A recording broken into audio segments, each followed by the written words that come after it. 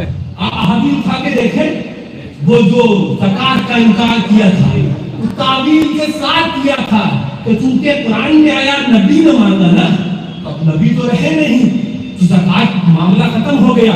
فرمایا میں جہاد کروں گا. کہاں گئے مصلحت پسند, کہاں گئے صدیق اکبر کی محبت کا دعویٰ کرنے والے. آؤ محبت والو تو میدان میں آنا پڑے گا, گھر میں چوڑیاں پہن کے نہیں رہنا ہوگا. نے فرمایا بھی کہ حالات ایسے ہیں, معاملات ایسے, قبائل کے معاملات ایسے ہیں, نشیب و فراز ایسے ہیں. فرمایا لو منعونی قالا, فرماتے آپ مجھ سے منع کرتے ہیں. فاروق اعظم کو فرماتے آپ مجھ سے منع کرتے ہیں. قسم ہے رب کعبہ کی اگر حضور کے زمانے میں لوگ زکات میں اونٹ لاتے تھے وہ اونٹ لائے اور اس کی صرف زین نہ لائے تو دین پھر بھی جہاد کرے. میدان میں تو آؤ, میدان میں تو آؤ, محبت کا دعویٰ ہو تو پھر اس دعوے کی ادائیگی بھی تو ہو. صدیق اکبر کی محبت کا دعویٰ اور صدیق اکبر اور تمام صحابہ کی محبت کا دعویٰ سچے تہوار میں دیکھنا ہے تو حسنی حسینی دیکھنا ہے. لیکن سنو کہ بتانے کا لگ گیا, کہ بتانے لگ گیا.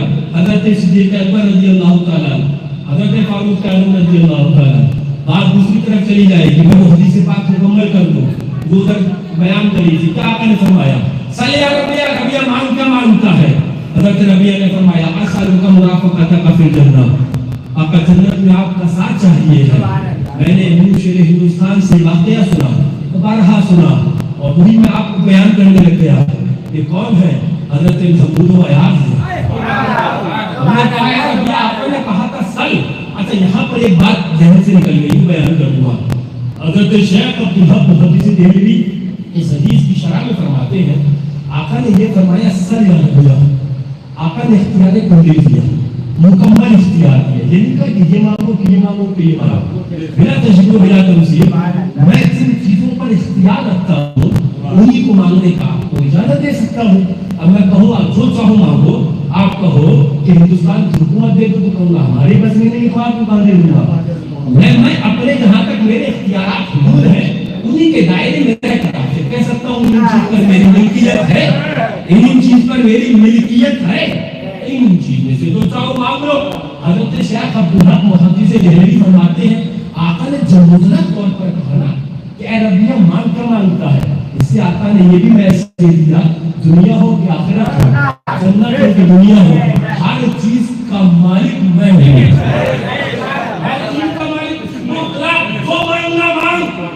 حضرت محمود تشریف ہم نے حضرت ربیہ سے کہا ربیہ جب آقا نے اختیار دیا تھا تو بہت کچھ مانگ سکتے تھے, آپ نے یہی کیا مانگا کہ آقا آپ کا ساتھ چاہیے, بس یہ بات مکمل کر دوں. چلو حضرت محمود و ایاز کی بات. حضور شیر ہندوستان سے میں نے واقعہ بارہا سنا, تشریف فرما ہے. حضرت محمود نے حضرت ایاز سے کہا اے ایاز مانگ آج جو جس چیز پر تو ہاتھ رکھ دے وہ چیز تیری ہے, جس چیز پر تو ہاتھ رکھ دے وہ چیز تیری ہے. لوگوں نے سوچا, ایوان سلطنت نے سوچا آج تو گیا سونا, آج تو گئی چاندی, آج تو گئے زیورات, آج تو یہ تو ادھر ہاتھ رکھنا ہے, انہوں نے تو سونے کے گولے پہ ہاتھ رکھنا ہے, انہوں نے تو چاندی پر ہاتھ رکھنا ہے, انہوں نے تو جواہرات پہ ہاتھ رکھنا ہے. حضرت ایاز آگے بڑھے, آگے بڑھے, سونے سے آگے نکلے, چاندی سے آگے نکلے, جواہرات سے آگے نکلے, ایک قدم پیٹی پر رکھا, ایک قدم جینے پہ رکھا, حضرت محمود کے سر پر ہاتھ رکھ دیا. حضرت محمود کے ایاز کا گھاٹے کا سودا کر لیا, ایاز کا گھاٹے کا سودا کر لیا, سونا چھوڑ دیا, چاندی چھوڑ دی, جواہرات چھوڑ دیے. حضرت ایاز بولے الٹی ہی چال چلتے ہیں دیوان گانے, الٹی ہی چال چلتے ہیں دیوان گانے, آنکھوں کو بند کرتے ہیں دیدار کے لیے. فرمایا میں بڑا اعلیٰ حضرت فرماتے ہیں مجھ پر دیوانہ بتاتے ہو, میں وہ ہوشیار ہوں. فرماتے ہیں میں نے سوچا سونا پکڑتا ہوں چاندی جاتی ہے, چاندی پکڑتا ہوں جواہرات جاتی ہے, ایک پکڑتا ہوں لے جاتا ہے. میں نے سوچا ایاز تم ذرا بڑی چالاکی کا کام کرو, وہ یہ ہے محمود کے سر پر ہاتھ رکھو. محمود تمہارے تو سونا تمہارا ہے, محمود تمہارے تو چاندی تمہاری ہے, محمود تمہارے کرا ہے، ہم نے کہا ہے حضرت عیاض آپ نے جواب دے دیا اپرادھی، آپ نے جواب حضرت ربیعہ کا بھی دے دیا. اے ربیعہ ہم نے پوچھا تھا آپ نے اور کوئی کچھ نہیں مانگ لیا؟ حضرت ربیعہ نے کہا آقا کا ساتھ مان تو لیا ہے، آقا میرے کھجے میری ہے، آقا میرے کھجے میرے ہیں، آقا میرے آبے آقا میرے دنیا میری ہے، آقا میرے جنت میری ہے، آقا میرے باغات میرے ہیں، آقا میرے نعمتیں میری ہیں، آقا میرے عزت میرا ہے، آقا میرے تو سب میرا ہے. بریلی سے آواز آئی لا ورب الارض، جس کو